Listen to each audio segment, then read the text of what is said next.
Pessoal, vamos abrir para o debate. Quem se habilita?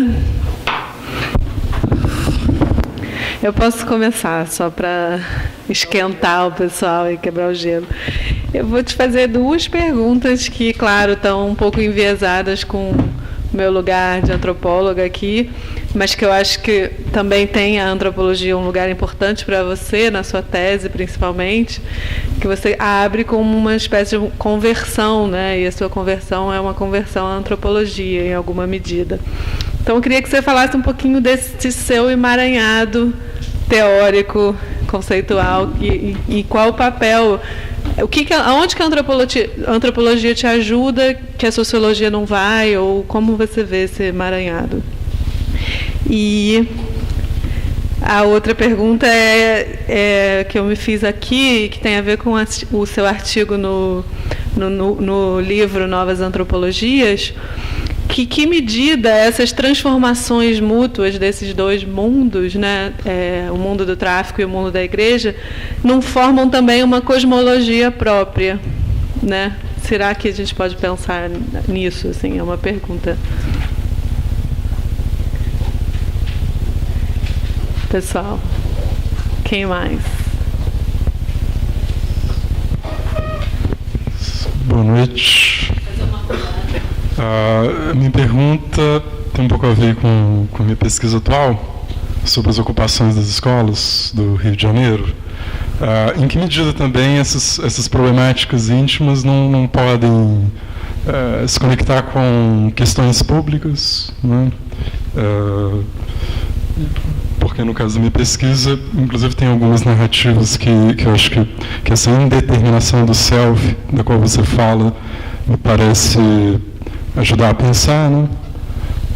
Porque alguns alunos, quando iam justificar algumas questões que aconteciam na escola, eles faziam menção a questões íntimas, a questões inclusive religiosas, inclusive ficando nítida essa indeterminação, no caso específico de uma narrativa em que o aluno ele nasce numa família pentecostal, ele é homossexual, então ele não é aceito, né? Ele tem uma dificuldade de aceitação, e lá pelas tantas ele se converte ao candomblé. Mas ele diz assim, em alguns momentos ele usa o termo, eu sou um desviado, e ao mesmo tempo também ele usa o termo, para quem não tem religião, né, é um lançado ao vento. E essas autoatribuições, né, elas me chamaram muita atenção. Então, a minha questão tem um pouco a ver essa questão do regime familiar e o regime público, né, como é que eles podem se conectar em alguns momentos da trajetória, inclusive do Charles. Obrigado.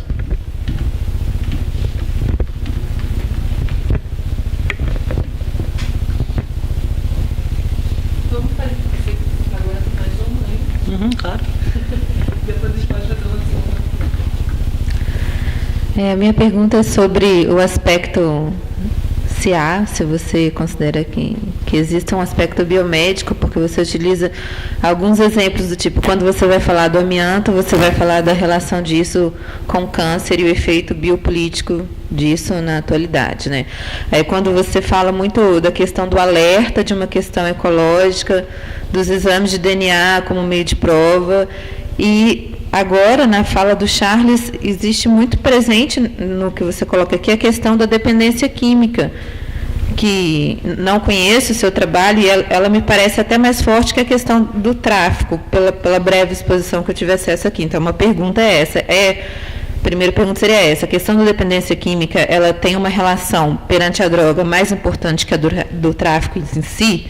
E se sim, como você enxerga a questão do controle de corpos e o elemento político disso?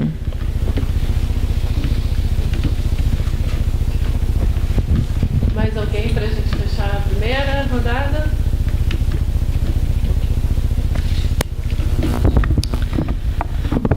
Obrigado pelas perguntas.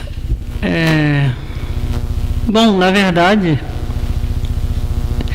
o que eu tentei fazer o tempo inteiro não é uma... É importante dizer que eu não estou, na verdade, tentando defender uma separação entre o íntimo e o público, no sentido em que para mim, uma vez que a gente parte do pressuposto em que não existe o self solipsista,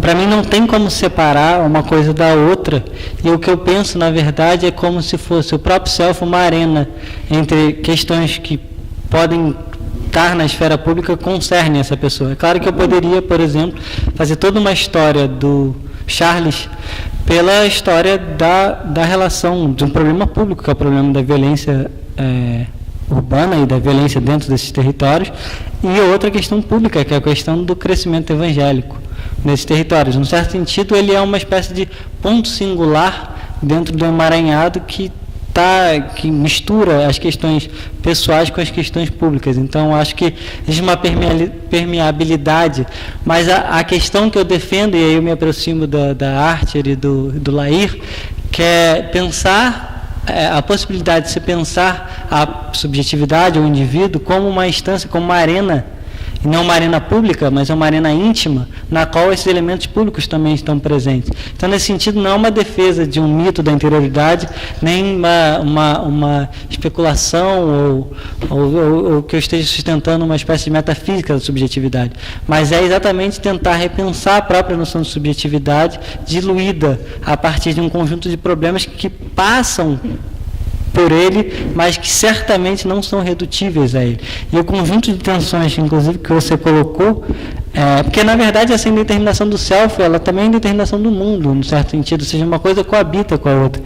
E essas trajetórias, na verdade, como a que você descreveu, de um aluno que nasce numa família pentecostal, é homossexual, se converte no candomblé e vive essa tensão, e, no certo sentido, era a tensão que ele vivia em alguns momentos, porque uma das coisas que eu exploro na tese, que aqui não tive tempo, é das variações bruscas que acontecem na trajetória dele. Um momento ele está no tráfico, de repente ele volta para a igreja.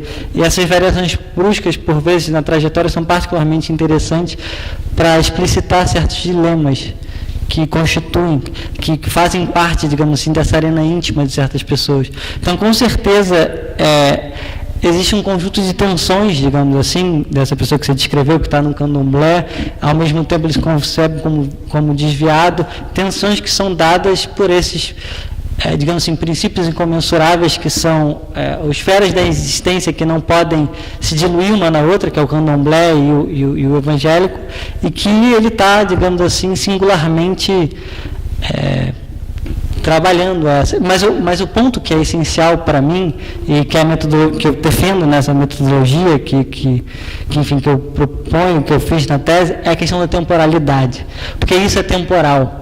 Isso aí não é o mesmo, essa coabitação entre essas coisas não é permanente, não é estática. Certamente isso está móvel. Se você acompanhá-lo, conversar com ele em vários momentos distintos, ele vai te mostrar diferentes coabitações e relacionamentos entre essas instâncias que internamente se passam como contraditórias, e às vezes criar composições possíveis entre elas também. Não sei, de repente pode ser que ele ore uma entidade. Eu já vi, por exemplo, crente orando comigo ninguém pode, por exemplo, que em tese, do ponto de vista, e a própria questão, no caso que na verdade isso responde à questão da Olivia, que é a coabitação possível entre essas coisas. Por exemplo, uma das coisas que existe é a proibidão gospel. E a proibidão gospel é do tipo, como é que dá de rajada na cara do cão, dá de rajada na cara do cão, dá de rajada na cara do cão, com jejum e oração.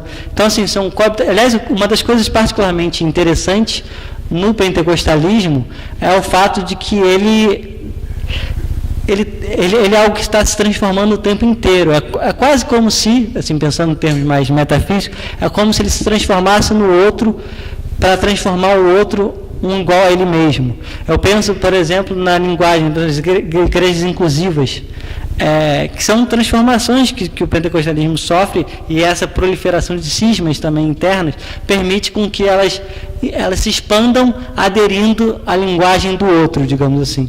Mas, enfim, e o que eu acho que esse processo também acontece na esfera íntima das pessoas. Elas também produzem suas próprias composições entre uma coisa e outra. Atualmente, por exemplo, eu nunca ouvi, mas dizem que tem bandidos que dizem, sou bandido evangélico.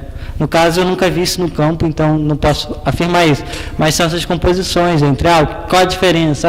Ele não mata, ou, enfim, sei lá, expulso da favela, enfim.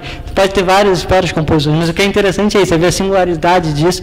E esses casos, na minha opinião, são particularmente interessantes para analisar essas dimensões, enfim, dessas composições. E na verdade, agora que... bom, na verdade, só para a Olivia fez a pergunta sobre a minha conversão. Aliás, a tese começa com isso, né? Só para sintetizar, a tese começa no culto de ação de graças. Quando eu terminei de fazer o trabalho de campo, eu fiz um culto de ação de graças de agradecimento à igreja, e eles me chamaram no púlpito para falar. E do que sei lá, um pesquisador vai falar no púlpito de uma igreja na frente de fiéis? Eu não sou evangélico, não tenho nada contra a religião, enfim, tenho um respeito enorme pelos evangélicos, inclusive. Combato os preconceitos que existem contra eles, em grande parte, embora, enfim, mas eu não sou evangélico. Eu fui lá na frente e a minha tentativa, na verdade, era de responder a pergunta, porque eles têm uma característica proselitista, né? Então, sempre qualquer pesquisador que for pesquisar religião evangélica vai, em algum momento, escutar a pergunta: e aí, quando é que você vai se converter? E a ideia, na verdade, eu abro a tese descrevendo eu indo até o púlpito e respondendo essa pergunta. Eu não tinha muito bem o que falar, e eu tento responder essa ideia. E aí, quando é que você vai me converter? E, na verdade, a minha fala, toda ela estruturada em torno de uma resposta, dizer, eu me converti, mas não no mesmo termo que vocês. A minha conversão é uma conversão etnográfica, e isso quer dizer que eu não sou a mesma pessoa que agora eu não sou mais a mesma pessoa que entrou aqui, ou seja, assim como vocês, eu passei por uma transformação, e eu estou aqui nesse púlpito, eu tenho um testemunho a dar. Eu ficava brincando o tempo inteiro com a linguagem e brincando com essa ideia de que, para o antropólogo, o Deus do antropólogo é a alteridade. Mas assumir a autoridade como Deus não quer dizer que você tenha que assumir o Deus da autoridade. Então, e aí eu brincava também essa ideia que é vocês que eu devo a fidelidade, é vocês que, em certo sentido, eu vou tentar o máximo possível, do ponto de vista da tese, expressar a forma de vida e ser fiel à forma como vocês vivem, mas eu não sou evangélico. Mas isso não significa que eu não tenha me transformado na relação que eu estabeleci com vocês. Às vezes eu fazia várias coisas, do tipo orar, enfim, ficava lá ajoelhado, orar durante... Não sei se alguém teve a experiência difícil de ficar ajoelhado durante 40 minutos. É bastante doloroso. Mas, enfim, eu fazia isso, porque eu sempre tive um modelo de etnografia muito próximo do Louis Wacan, sobre o boxe, e eu não vou entrar nessa dimensão, mas nesse sentido de você se transformar o corpo, no sentido da Jane Fravessada, você se deixar ser afetado. E se deixar ser afetado não é você acreditar no mesmo que aqueles por quem você é afetado acredita, é você simplesmente ter o seu organismo transformado no ambiente nativo. E tinha várias coisas que durante o tempo... E é também adquirir uma certa capacidade do nativo. Várias vezes por exemplo, eu tinha uma ideia, eu falava, cara, se eu fosse crente, eu tenho certeza que eu diria que isso é coisa do Espírito Santo, por exemplo.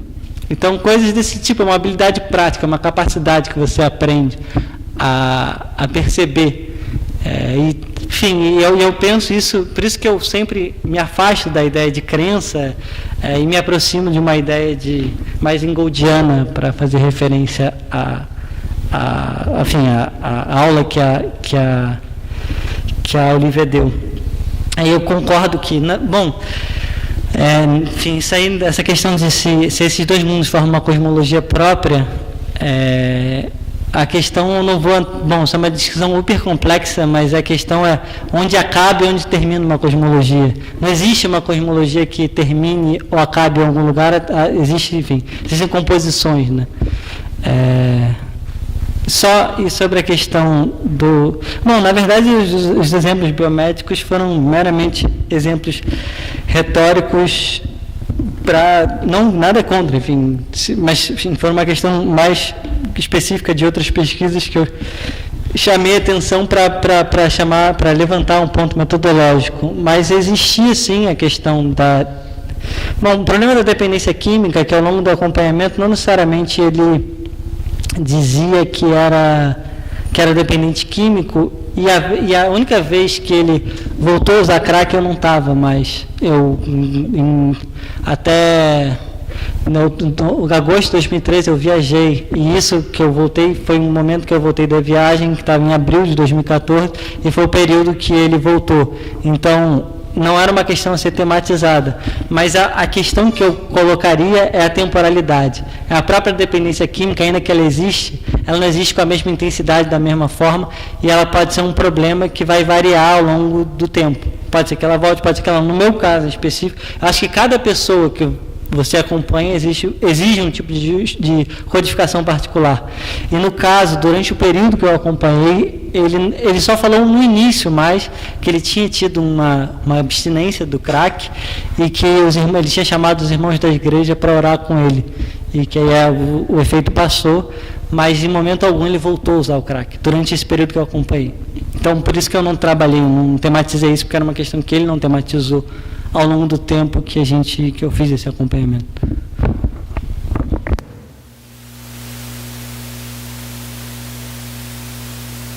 Já no nosso limite de horário, eu acho que não, infelizmente não vai dar para uma nova rodada, mas eu acho que é bom que a gente fique com gosto de quero mais, então todo mundo pode investigar. A tese vai sair em formato de livro em breve, e vocês serão avisados disso. E então, semana que vem, a gente espera vocês aqui de novo para o nosso último encontro. Obrigada.